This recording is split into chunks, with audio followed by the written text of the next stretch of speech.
I sold.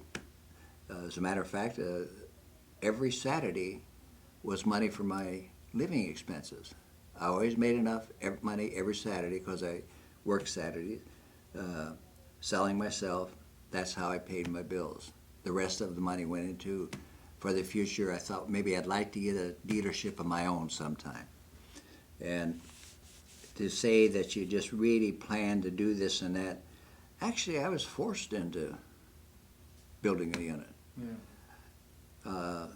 At that time, I was assembling units where I had a company make valves for me. We owned the molds. We bought tanks from here and this and that, and we put together and had a good unit. We called it the Gold Crown Valve. But it didn't take me long to realize there's no place in this business for middlemen. At that time, people who had bought Fleck, Autotrol, different valves would train their people, and those people would then go out, buy Fleck and Autotrol valves and become their competitor. And so I thought, in order for me to stay in business, I have to have something that we own and control. So when you look at how did you come from here to there, it's necessity.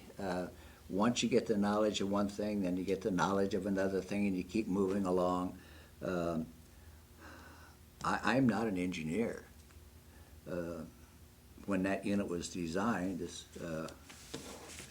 this unit here, when it was designed, I started out with a blank piece of paper and said, here's what I wanted to do. And like I say, I'm not an engineer, so what I did was I hired engineers. And I know Earl Brain was his name, and we constantly had hassles because he would say, well, you shouldn't do this, you shouldn't do that. I said, I don't care about that, I want it this way. And that's how the WaterMax came into being. Another little interesting story about the WaterMax. Do you know the WaterMax is the only unit was designed by people who are in the water business?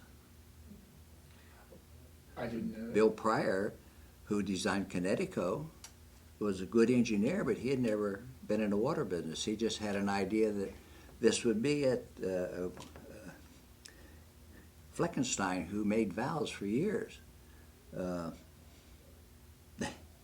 It was, whenever somebody wanted a unit, he would just find out how different dealers were doing it, and he'd make the valve and sell them the valve and tell them how to put a unit together.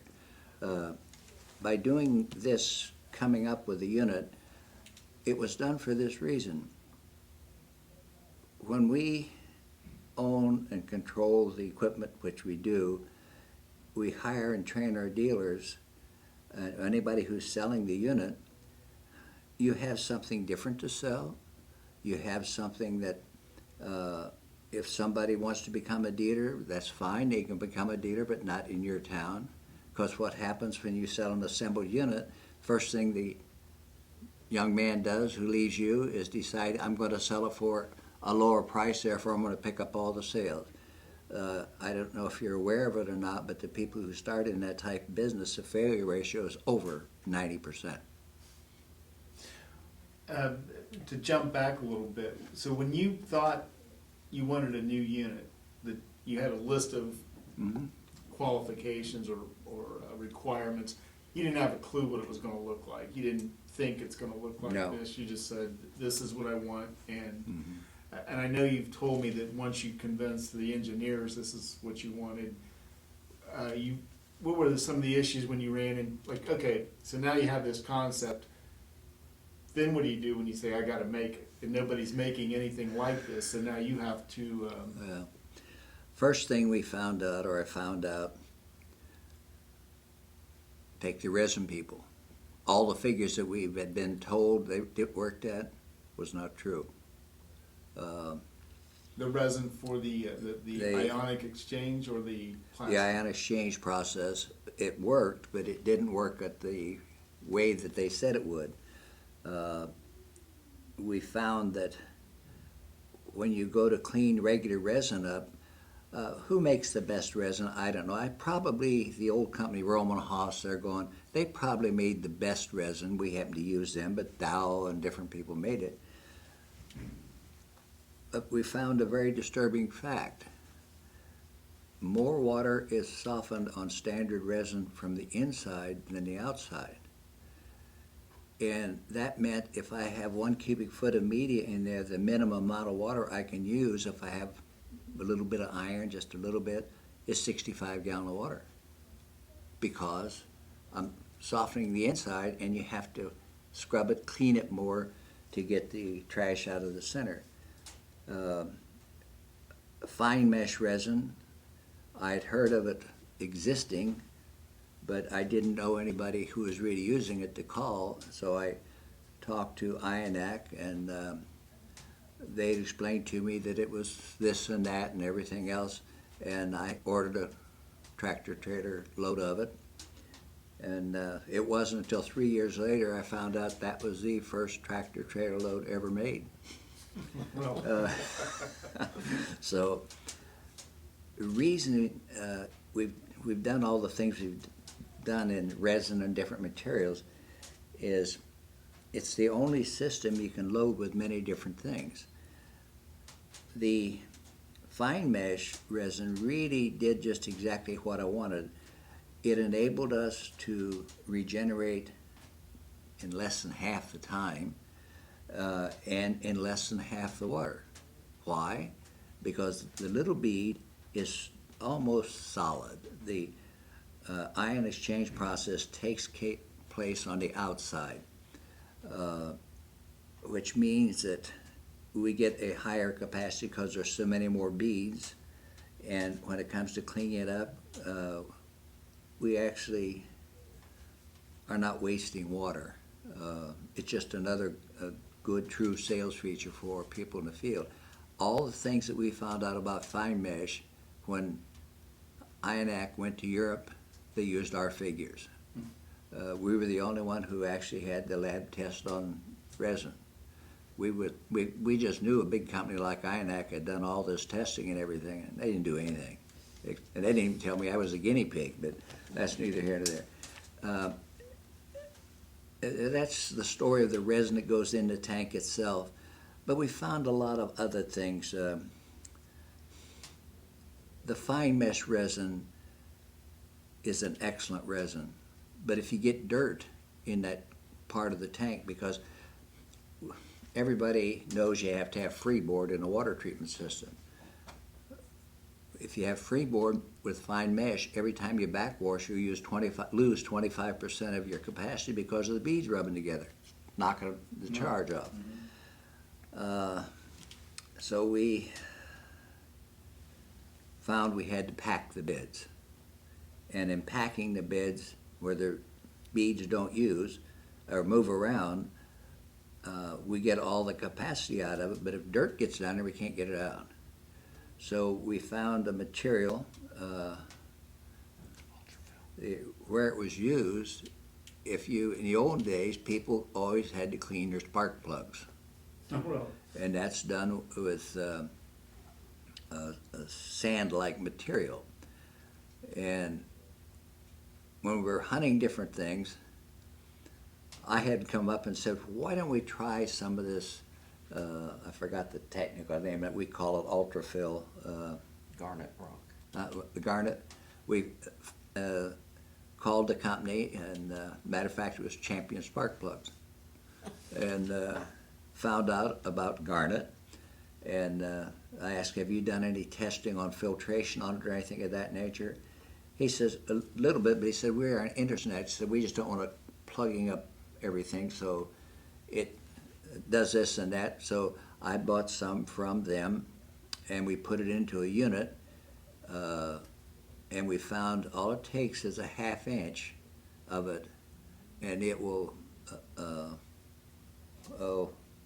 I forgot the exact figures now, but when your unit regenerates, let's say you only regenerate every 4 or 5 days, the trash it filters out just laying in the top. By the way, it's roughly 8/10 of an inch thick is what we use in the top. So we have a filter now that keeps all the dirt out of the bottom, and each time the unit regenerates, it cleans itself.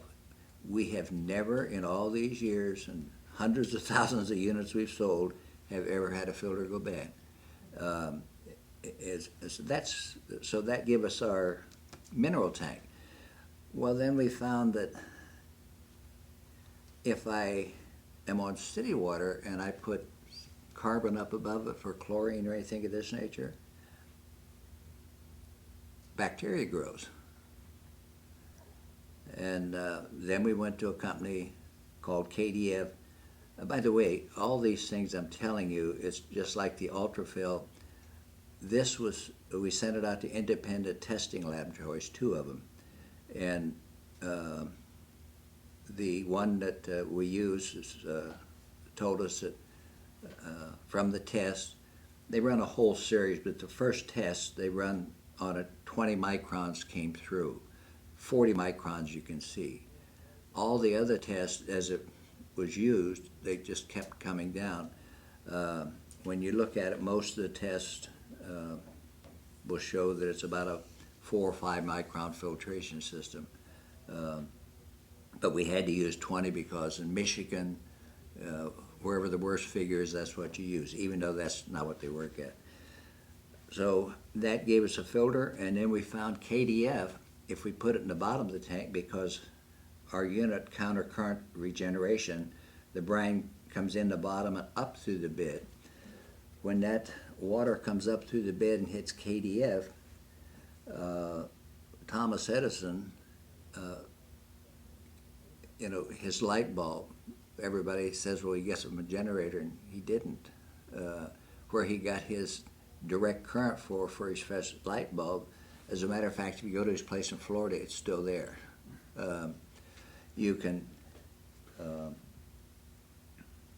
He put seawater, salt water, and ran it over 2 dissimilar metals, and what that did, that created a direct current. When the brine goes into that unit, 3 things basically come off. Very minute, but it's enough to do the job. You get a little bit of voltage, which will inhibit bacteria growth. You get a little bit of ozone, which will inhibit bacteria growth. You get just a little bit of chlorine, which does it. So the reason we do that is every time the unit regenerates, no matter what we have in that tank, it inhibits any bacteria growth in it. And that also was, we have an EPA number for that, it was tested by them, and they approved it all. The next thing that's the way most units come out, is with your ultrafill and your bacteria stat. But when we run into peculiar problems, you have sulfur, we'll have material for sulfur or pH factor or what have you. As a matter of fact, we're constantly coming up with new medias to do different things. And the tank itself, we designed it so that if I want to change the media in the bottom or in the top of the tank, there's little plugs. By the way, the bottom you very seldom ever change that. But at the top, you just screw your plug out, put a wet and dry vacuum cleaner down in, and clean everything on top of the screen out, dump new in. It's a unit that's designed for the people who really want to sell the best of equipment and treat the people right, give them the quality of water they need. Kind of jump around a little bit. Do you consider yourself a water expert, a manufacturing expert, or a salesman? I would have to say the word expert is a misnomer. Experts is what I got tangled up with when we designed this thing that stunk. I class myself as a person who wants to have something that I can sell to someone that'll do everything I said it would do. So if that makes me an expert, I'm an expert, but experts and I just don't get along at all. And by the way, I have dealt with everybody from, what's the name of the company here in Columbus? Battelle. I've had meetings with them. Every meeting costs $25,000. We've had as many as 8 PhDs sitting in the room. I have never got tangled up with such a bunch of people in my life. What they wanted me to do, the industry did away with 20 years ago. everybody thinks we know everything there is to know about water. We don't. Water will pick up a little bit of everything that it touches, and that's why this is designed so that if there is some weird things, we can take care of that too. When you decided to move to the next level, was it, in these times now, where did the support come? Was it strictly everything you had worked for and saved, and was it all on your own? It was all on our own. In the very beginning, our very first unit that we had, I had a little over a loan. I'd spent a lot of money myself, but I'd borrowed $5 million from the bank, and it didn't work. Minor little problem, but but the idea and the philosophy behind it, all the real big things like the multiple tanks and everything, that never caused us a winter problem. It was little things would happen to us, but we went to work on it and got it straightened out. Speaking of the product line, I'll use Columbus here, the retail operation I started years ago. It's run by my son Jeff now. He owns it. At one time, I believe we had 5 service trucks, 4 full-time service trucks, and 1 truck was used for other things. And they were busy all the time. We still sell as many units, and there's still many thousands of rentals they take care of, but it's all done now with 3 people. We just don't have the service call. When I first started out, I was a dealer for the water refining company, and that was a Miracle unit, the name of it.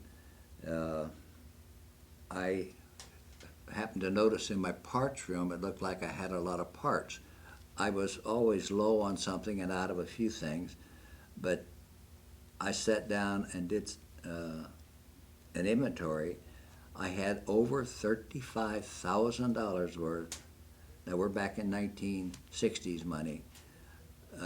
Over $35,000 worth of parts. And when I would go into water refining, which was down the road from here about 100 miles, I would take boxes of parts in and change them, and just accepted it. Today, our average dealer has a serviceman repair kit, and that costs, I don't know what. Do you know the cost of that? Do you know the cost of it? It's less than $300, but that's everything in it, and that's what they work on. We just don't have problems with it. The Water Max has been around for, what, 25 years? 20 years. Well, the first one hit the market in 1989. Has there been much change in the design? There is the basic design, no, but everything that's in the unit has been. We have 5 engineers, and what those engineers do today is this little part here, it works fine, but is there some way we can make it better? They're constantly improving. As a matter of fact, right now there's new molds coming out for the way we put the tank together. And I might add another thing, something we're very proud of. We only buy from American companies wherever possible. The problem is some of the companies who used to make little things are no longer there. But even our raw plastics and everything we buy for manufacturing, we buy it from American companies. Our molds, all made by American companies. You say, well, you can buy a Chinese mold for 1/3 the price. I just like to buy American, and I always get exactly what I want. So. And then how to really ask this, and I can cut this out of what I'm saying, but I guess to make the point, would you ever lower the manufacturing cost at the expense of the quality of the unit? No. As a matter of fact, everything that we do, we have never told the engineers you have to stay within this dollar volume. Show me where it's better. That's just a philosophy we always worked on. It's just like the electronics that comes to it. Have you ever heard of a conformal coating? No, I haven't. No. I don't know why, we seem to keep a secret to our own people what we do. It's going to be changing. Our computer that we use, have you heard any complaints about service problems? No. You don't have any. One of the main reasons you don't have any is, I won't go into all the detail, the special soldering and everything that's done, but when the board is made and it's checked, then it gets a conformal coating, and in essence, it's not quite this way, but you kind of you see cars dip down in for painting and different things. Well, this is kind of dipped down into a solution, and then has air pressure, which cleans it off so the voltage, it won't hurt the solder joints that's in there, but it coats everything. One of the tests we do, we throw the timer in a bucket of water. Then we'll leave it there 2 or 3 days. We take it out, we put it in an oven, dry it all out, blow it all off. 100% of them work. And nobody in the industry does that. And by the way, that is not a cheap thing to do, but it's the right thing to do because we have no electronic problems. And that's what we look at in everything in it, the right thing to do. And that makes me think, we test every unit that leaves this building.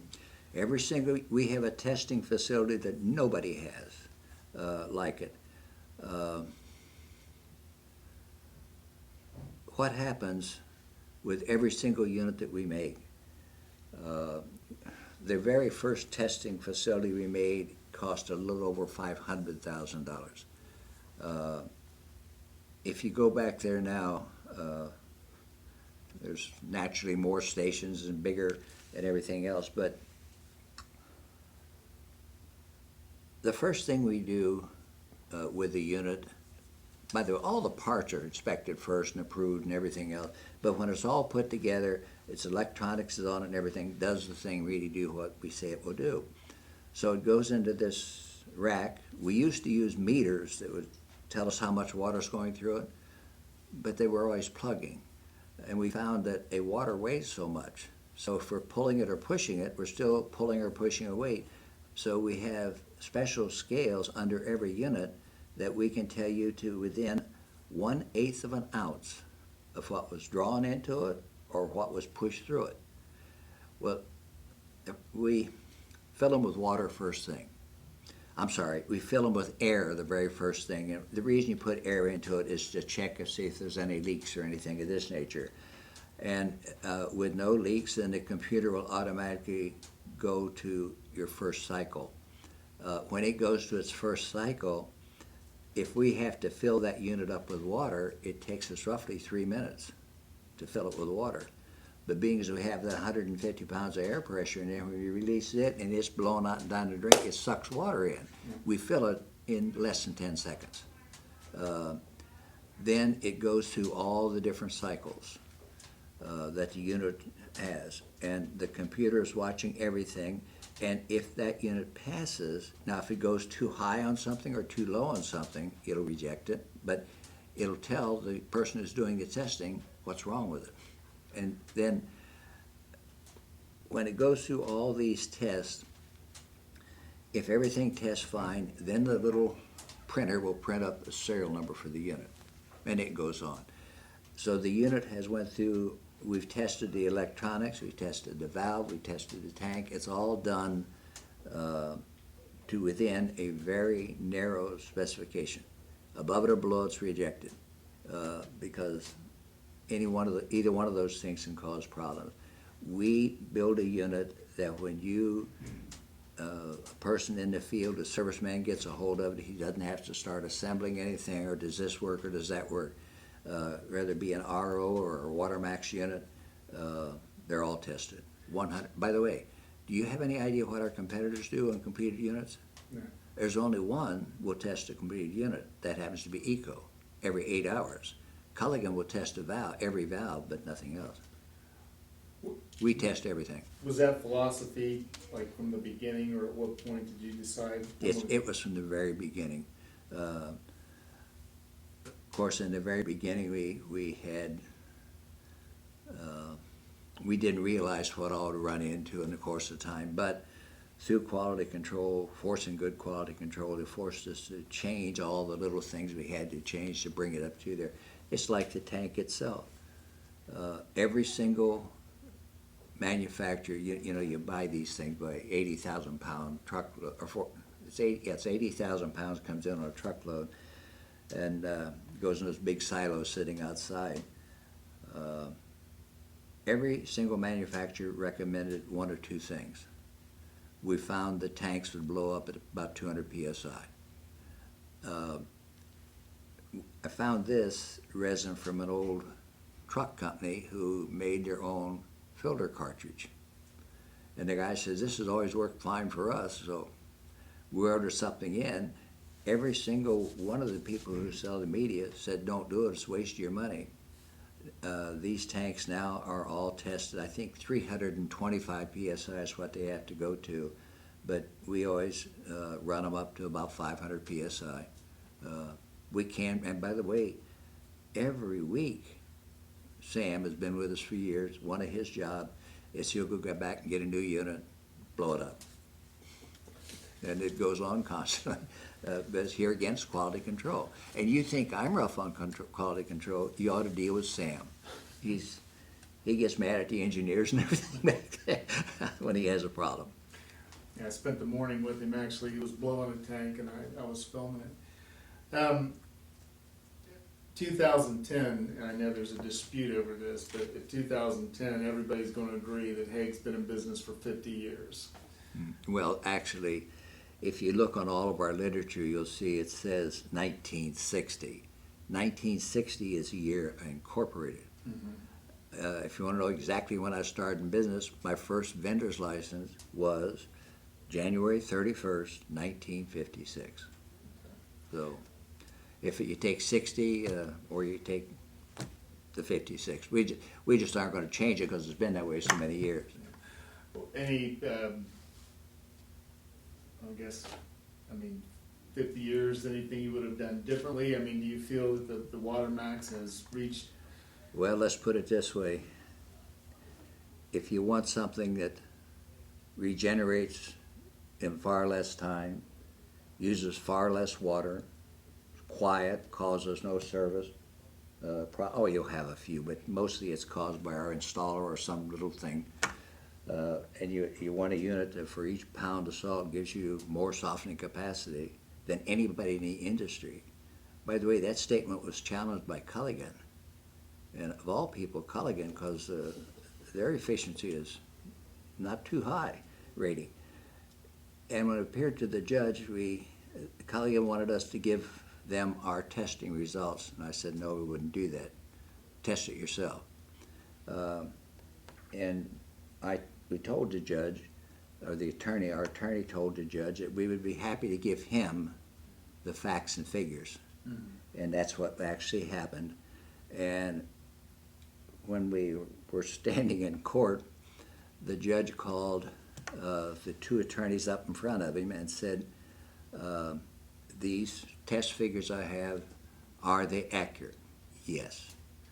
What proof do you have? Well, we had the NSF seal and the WQA seal and everything. Culligan had their seal. And the judge looked down at the Culligan attorney. He said, I would suggest you drop your case. You are in bad shape. So it was dropped. Connecticut even challenged us once, but it didn't go to court. I knew Bill Pryor very well, and I said, have you ever tested one? He says, no, but it won't do that. And I said, Bill, you know better than that. Test it. Till then, leave me alone. And he tested it, by the way, never heard from him. I just read that he officially retired. I saw that in the Water Tech magazine. It did he? Yeah. Bill was a nice guy. Mr. Hague, sitting here listening to you talk about the Water Max, it sounds like when the first Water Max rolled off the assembly line, you really didn't know what you had. At what point, how long from the time the first one rolled off until you realized, my goodness, we have the world's most efficient water treatment system? When we really got it working, where that it was doing the things it was supposed to, and we started testing the results of it, that's when we really realized it. had trouble with water refining go, or not water, with Water Quality Association, we tested it time and time again, and 1 pound of salt give us 5,680 or 90 grains per pound of salt. I don't remember the exact figure, but I think there's, let's say, there's 5,700 grains in a pound of salt. That's all that you can get out of it.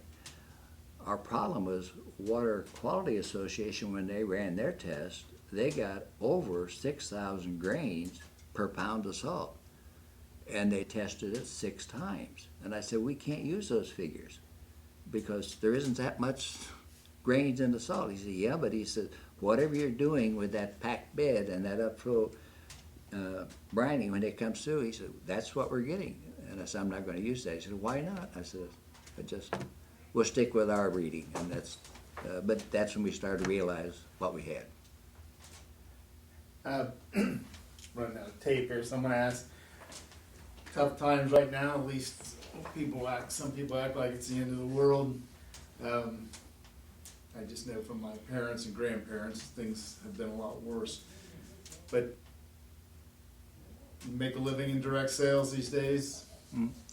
Well, yes. What's going on today, is made by news media. You would swear up and down the world's falling apart. When you had said you wanted to interview me, I thought maybe you want to talk about that. Yeah. This is a piece of paper here, a newspaper. It's February of this year, 2009. 9, yep. Took me a sec. Let me tell you a little story for you. Tell you this. When I was a distributor for Kirby, this was 1956. I had an office in Wheeling, West Virginia. And at that time, that Wheeling Valley was all steel mills.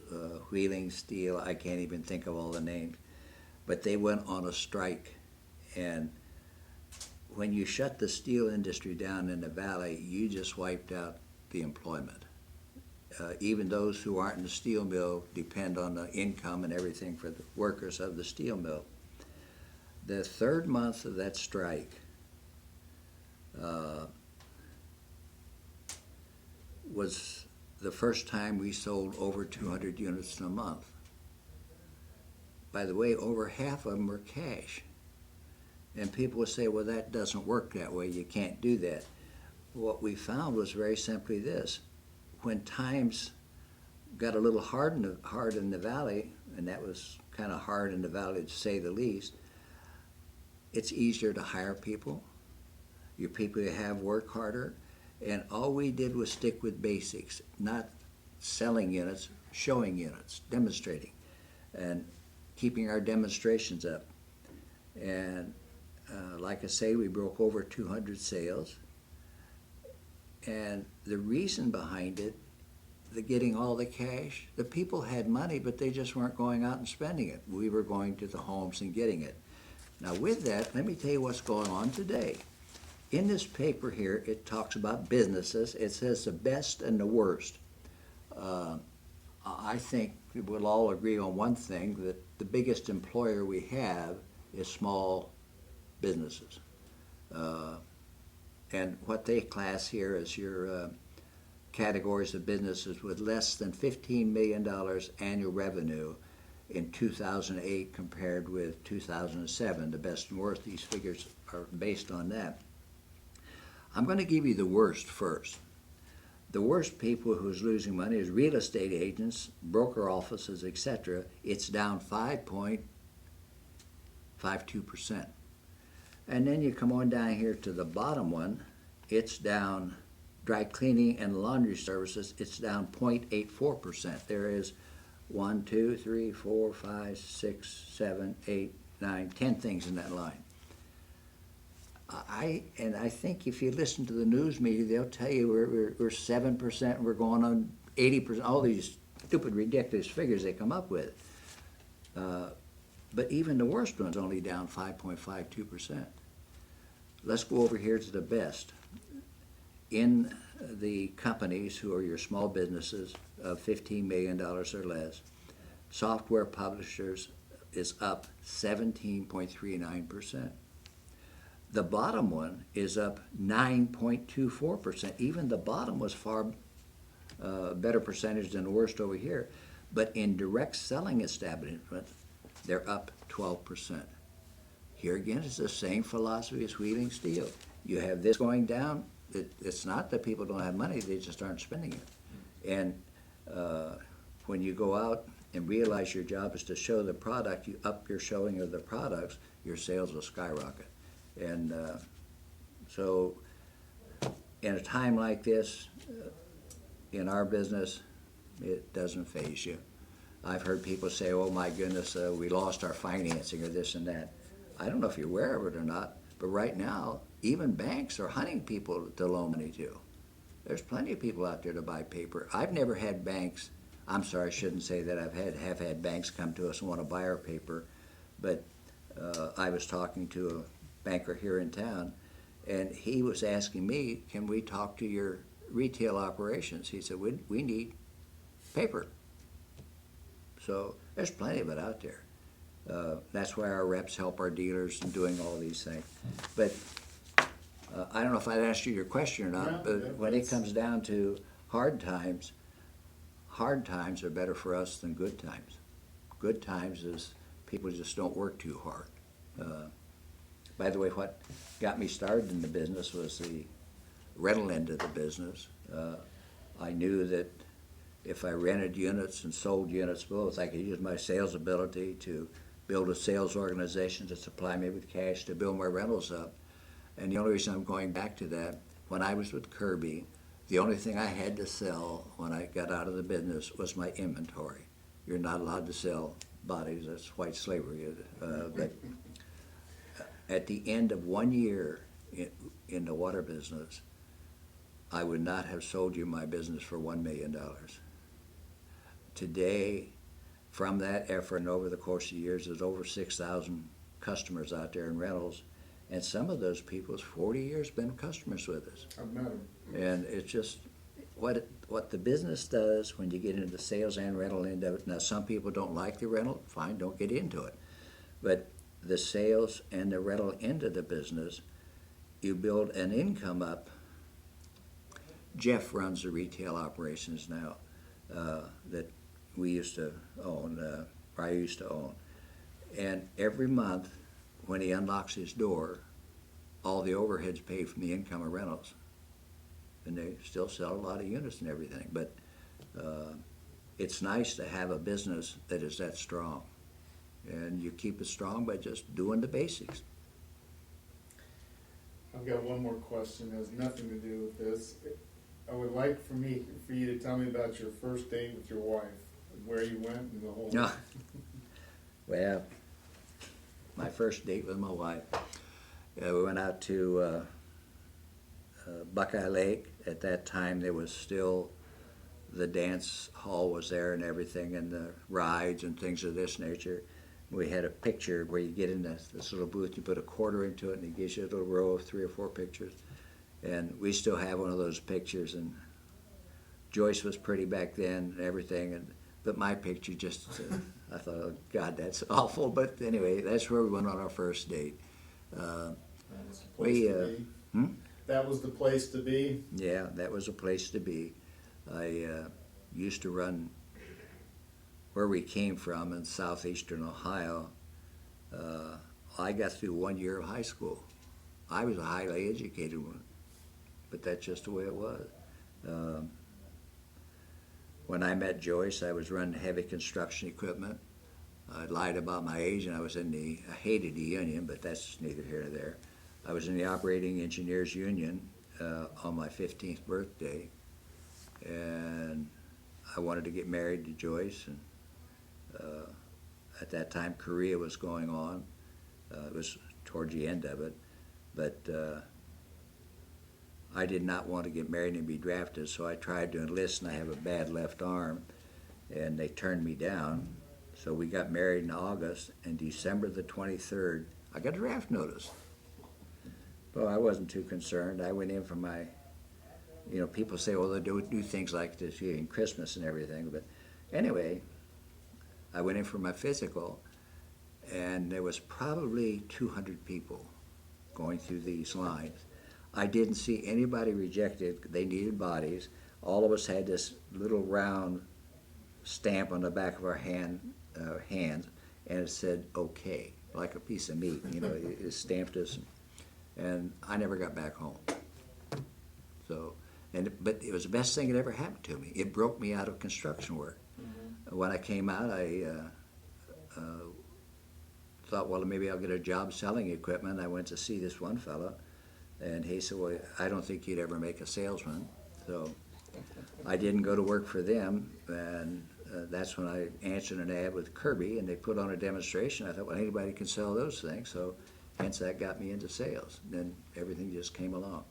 But when you look and say, how do you do this or that, you grow as high as you want to grow, or you grow in a business as far as you want to grow, but you have to learn how to understand whatever you're doing.